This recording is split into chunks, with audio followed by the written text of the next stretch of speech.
Welcome back. Thank you very much. Let's bring out our next guest this evening. There are very few people who everyone on the planet has heard of. You just have to say their name and people know who they are. Well, we're lucky enough to have one of those individuals here this evening. It is, of course, the fabulous Yoko Ono.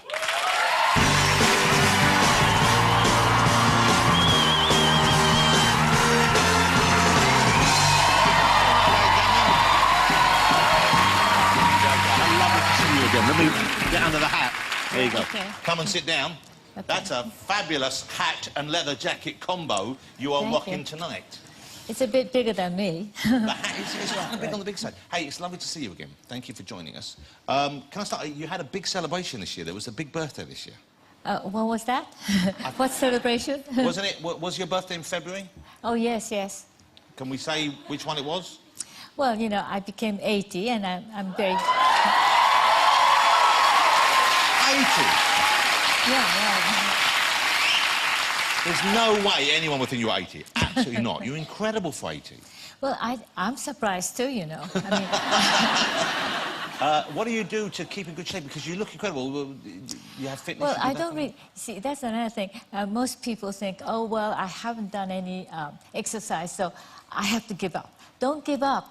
I mean, any time when you start doing it, it works, you know. I mean, your body is really a very sensitive and powerful thing.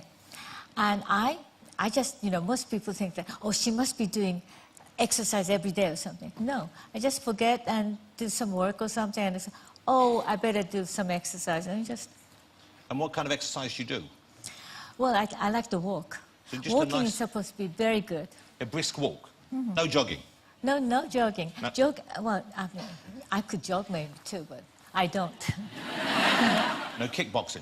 Fun. Exactly. Yeah. Okay. And are you someone who has a very strict routine about the number of hours you sleep, the amount of water you drink? No. Right now, I just finished making an album, which is really great. This is incredible. How many 80-year-olds are sitting at home saying, you know, I've got to finish that new album?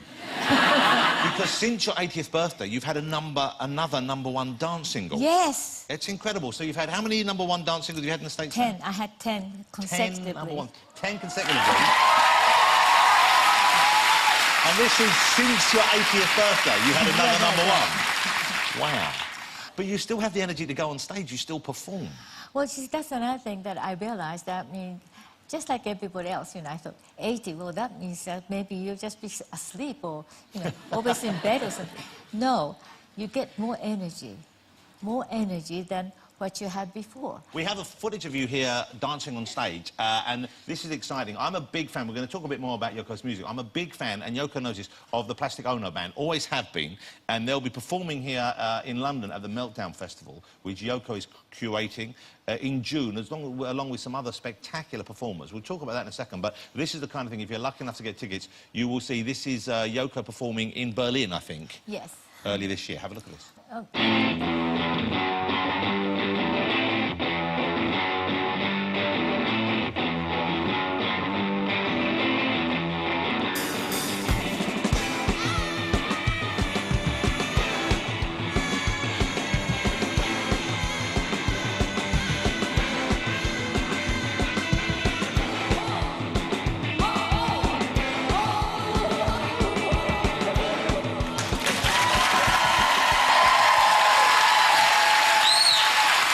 That's not your standard 80-year-old. I did this, what is it, February 17th, the day before my birthday, day before my 80th birthday. Incredible. And so you're before, and you love to dance on stage. Well, when I hear music, my body starts to... Yeah. You know. It's pretty good. We've got some footage of you. You always love to dance. Yeah. Ever since you were tiny. I love dancing. Oh, yeah, when I was a little girl, yes, I was...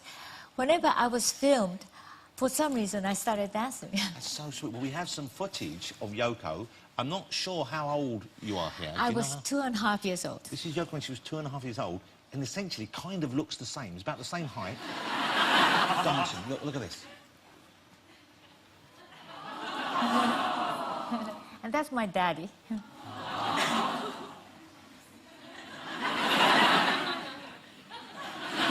It's the same moves as well. You're doing this.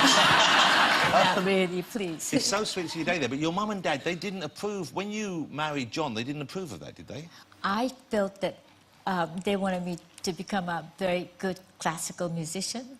And instead of that, I married into a rock family, you know, rock and roll. Yeah, yeah. And so it was the whole rock and roll, the kind of anti-establishment. Yeah, exactly. It's a little bit prejudice towards rock and roll, I suppose. Yeah. Let me ask you a question. This is, and I hope this isn't too personal, but you still live in the Dakota building in New York? Yes, I am.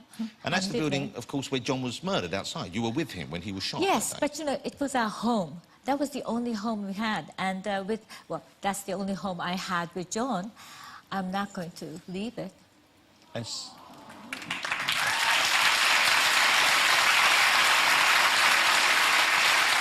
One thing I think, which I think definitely we can trace back to you and John, certainly if you look now, it's very unusual to find any intelligent member of the rock fraternity or the R&B fraternity who if he or she is not involved in issues, is not involved in trying to change things for the better in the way they see it. And I think one can trace that back pretty much directly to you guys. You were kind of the pioneers of that sort of thing. Yeah, we were, in a way, yeah. But, I mean, I think that these days when I look around, most musicians are activists. And it's really great. I mean, it's just getting to be like the whole world is becoming activists, and that's how we're going to make it.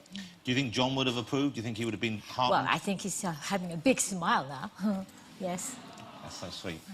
I know you're very active on Twitter, and this is an interesting thing because there aren't that many octogenarians on Twitter that I'm aware of. You seem to embrace new technology. You're not one of these people who is frightened. You seem to adopt and adapt pretty quickly. Well, you see with Meltdown, too. I'm inviting people who are very... sort of I wouldn't say avant-garde, but very new music, and also new ideas. Yeah. You know, all the sort of heavy women artists, but also men who are sort of new age men. So like Iggy Pop, for example. Iggy Pop, Boy George, you know. It's all the people who understand about women as well. And Patti Smith is on the bill as well. Patti Smith is there, Incredible voices and incredible. Yeah. And Pussy Riot, you know, from Russia. I do know Pussy Riot. Yeah, I thought some of Pussy Riot were in jail. Are they out now, or are they still...? Well, some of them are still sort of in there. Wow, so you've been in... well, so some will be here, and we hope we can get the rest out eventually. Yes. That's exciting, though. And you are performing... Do you do new material on stage, or is it... Do you know what material you'll be doing, what set you'll be doing? Well, I'm doing, Plastic Ono Band. And in the end, I think that the last day, we're doing Double Fantasy. Oh, wow, that'd be incredible. And this is the first time that Double Fantasy is being done this way, yeah.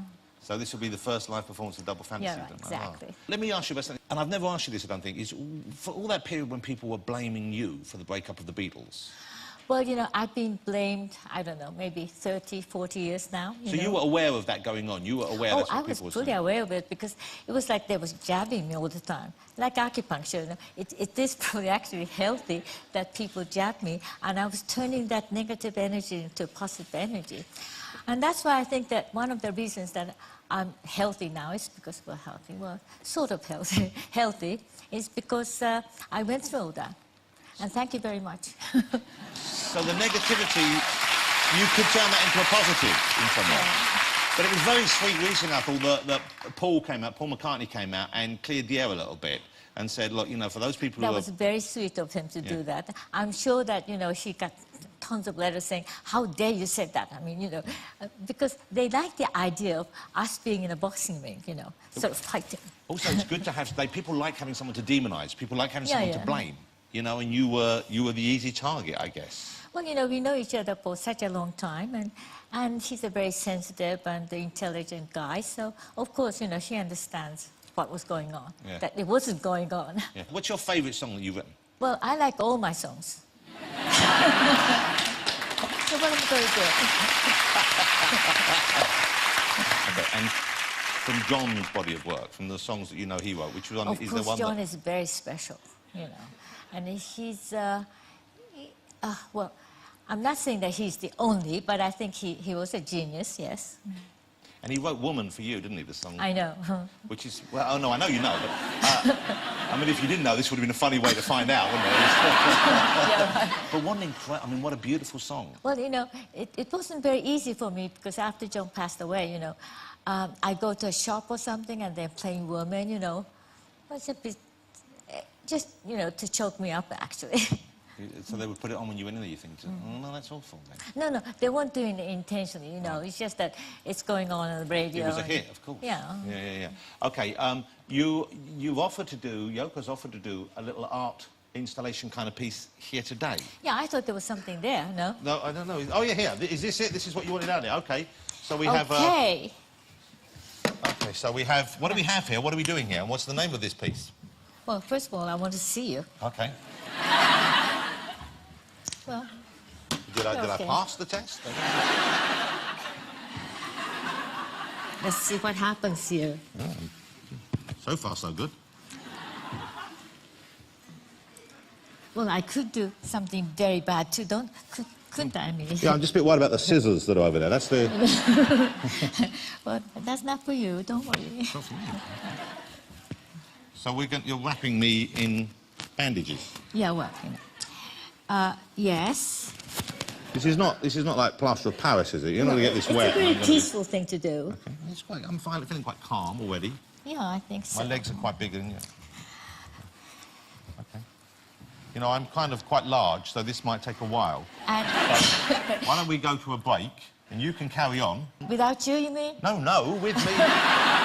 But no, why don't you carry on wrapping me? We'll go Yes. to a break, and we'll see how this pans out when we get back. So don't go away. We've got more from Jamie and Louise, and we've got Vin Diesel will be joining us as well for a trip. So don't go away.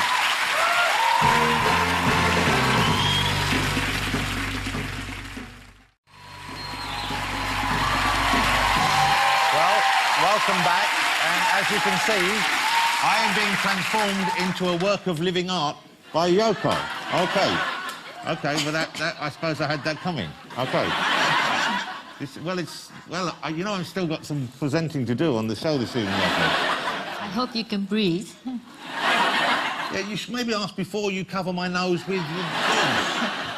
So, but this is oddly, it's quite calm being in here. I must say, it's quite a pleasant experience.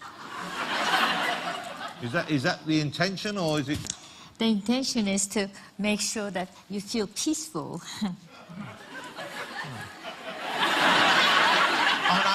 I have felt more peaceful at other times in my life, but maybe doing this in front of an audience, maybe if this was being done in private, we might feel more... And so, you are doing this at Meltdown, not to everyone, we should point out, and there's a silent disco going on as well, is that right? Yes. But you know, Meltdown is for everybody in a way, because we have one night that's for guys to complain about themselves. And also, there's a night for women to complain, of course, you know. And we all have nights that we can... What? Excuse me. Well, I'm so calm that momentarily... Well, I think it's great that you're also the man of new age. You know what? This must be odd for you to be having a conversation with me looking like this, isn't it? I mean, you're taking this in your stride. Not really. I mean, you know, I'm like a nurse, you know. I'm used to people with bandages. OK. On a mental level. Now I can see again, but you don't mind me seeing again? No, I don't mind. OK.